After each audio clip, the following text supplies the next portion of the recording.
Deputy Chief of Staff for Policy for Brooklyn Borough President Antonio Reynoso.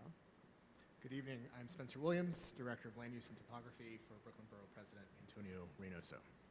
This Uniform Land Use Review Procedure public hearing is being conducted from the Brooklyn Borough Hall courtroom.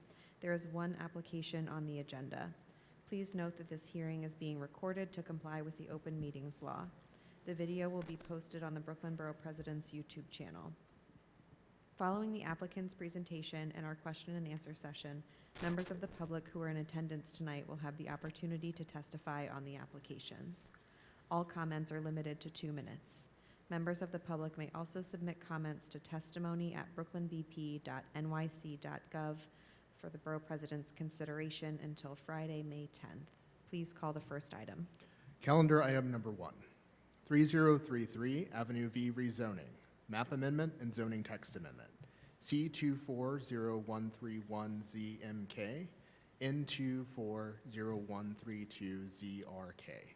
A zoning map amendment from R4 C12 to R7D C24, and a text amendment for mandatory inclusionary housing to facilitate a new 9-story, 110,865 square foot mixed-use development, including 13,820 square feet of ground floor retail, 9,745 square feet of residential floor area, including 109 dwelling units with 27 affordable, is being sought by a private applicant, Ford Coyle Properties at 3033 Avenue V in Sheepshead Bay, Community District 15, Brooklyn Community Board.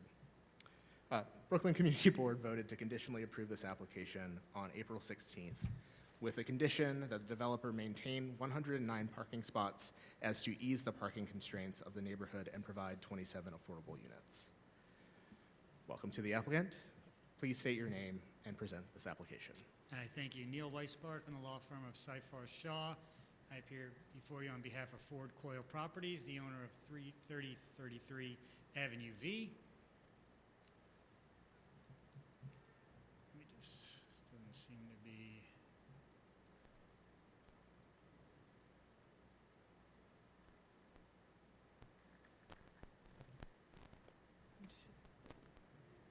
Are you doing the far right one?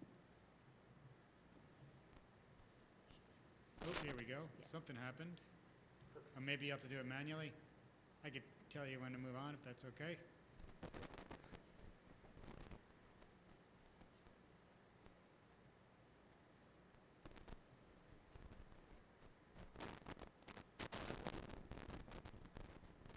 Can you go back one?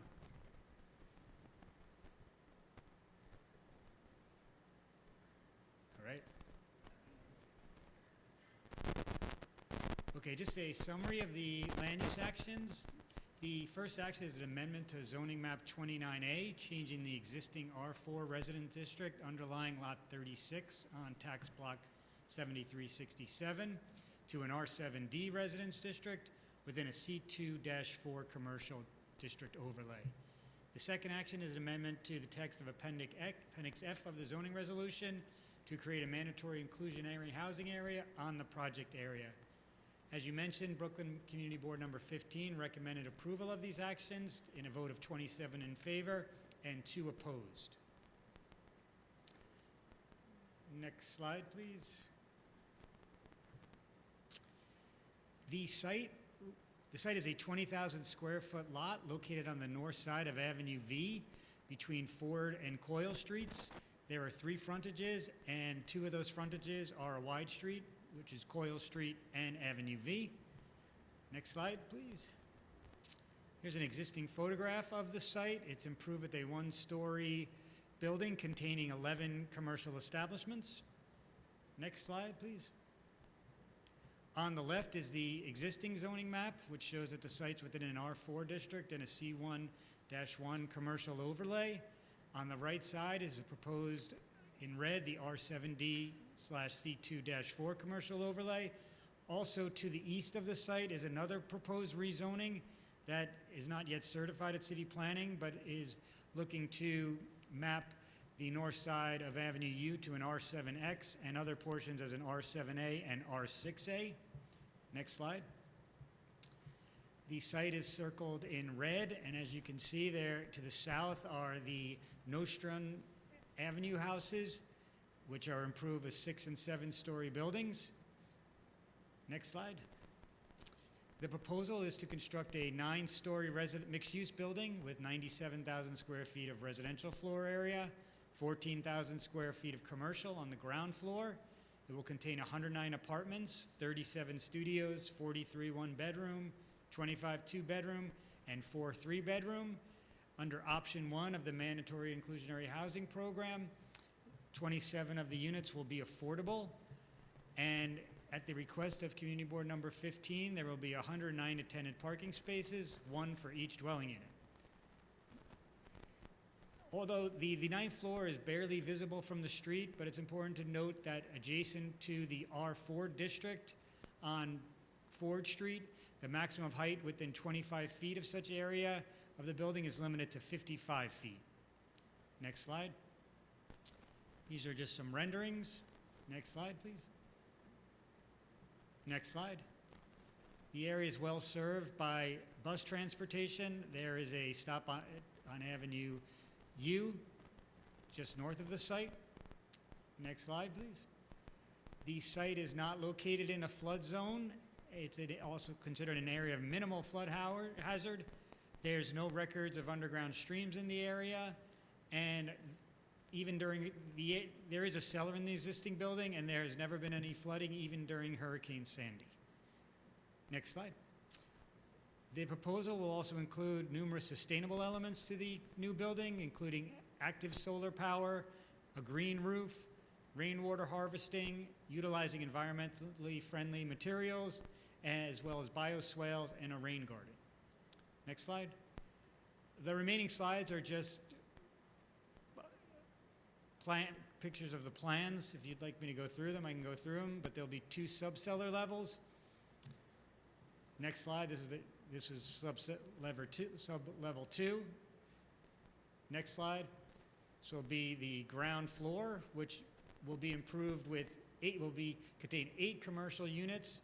However, the existing commercial tenants will be given the option to relocate into this building, and if all choose to come back to the building, the floor plate can accommodate 11 commercial establishments as that exists today. Next slide.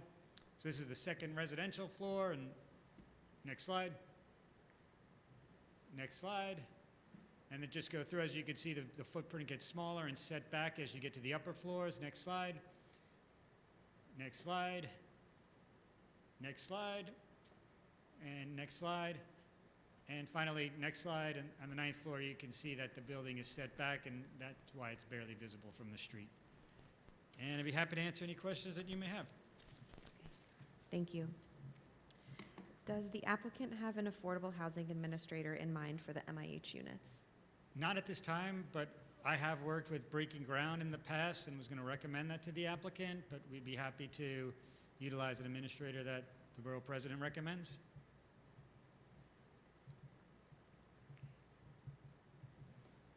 Thank you. Has the applicant explored financing options for providing deeper levels of affordability? Yes, and especially in light of the new 485X program, which does require deeper affordability. However, we're still going through the legislation, but it appears as though the applicant will take advantage of the 485X tax exemption, which would provide deeper affordability on site. Okay, thank you. Has the applicant engaged with the Nostrand Houses Tenants Association regarding community needs for the new commercial space? So I tried to reach out to them, and I couldn't find a contact number, and I was hoping your office could provide that to me, and once I receive that, we'll reach out and set up a meeting with them to discuss.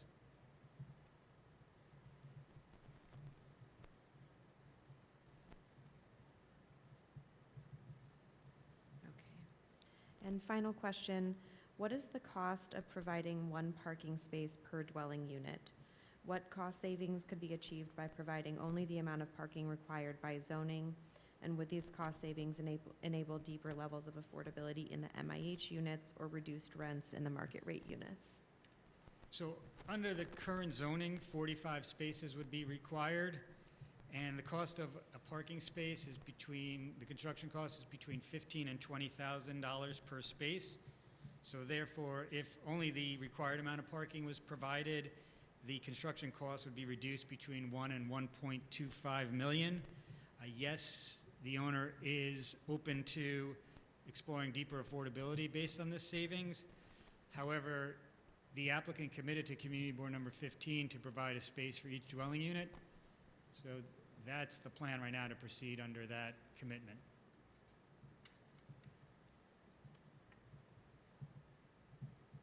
Okay.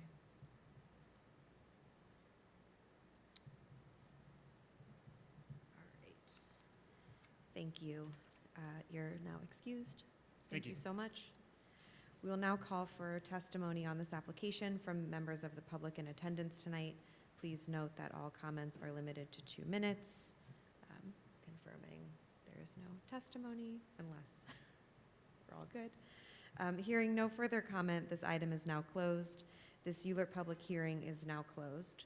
The Borough President will review this application and submit his recommendation to the City Planning Commission, which will hold its hearing on this item at a later date.